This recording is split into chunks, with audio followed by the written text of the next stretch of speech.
counting down to the opening of the Nasdaq Stock Exchange, remotely from Dublin, of all places. They're also counting down here to Ireland's formal exit from the IMF EU bailout programme they unwillingly joined 3 years ago.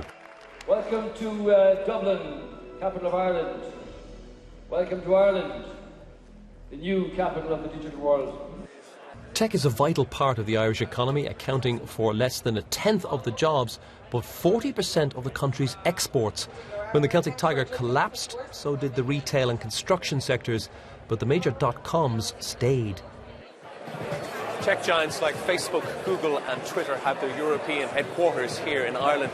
Of course they're here for the low tax rate, but they're also here for the talent. The challenge is keeping that talent in this country and not emigrating.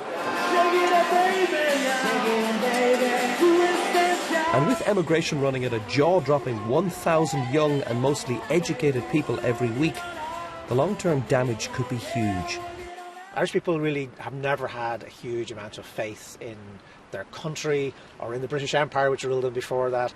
So how do you respond to hard times? You respond by going, by getting out of the place and by trying to survive on an individual basis.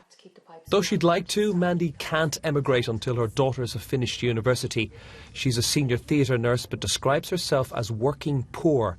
Her costs of living have risen while her pay has been slashed by a quarter. We shop in Aldi and Lidl and a little bit combined with Dunn's. We don't shop in Super Quinn. We don't go to the cinema anymore. And healthcare for us has been a biggie because we've had to drop the private cover. And when was the last time you had a holiday? 2 years ago.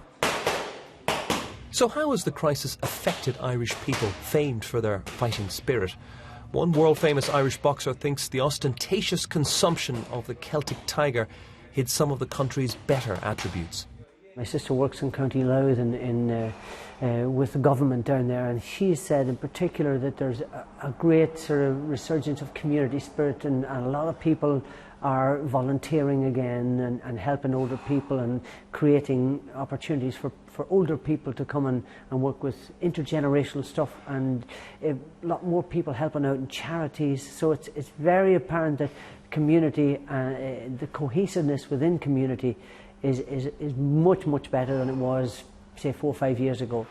Ireland still has very high unemployment and the highest levels of personal and government debt in Europe. But there's a growing sense that the worst may now be over and that the 5-year-long depression is lifting. Joe Lynam, BBC News, Dublin.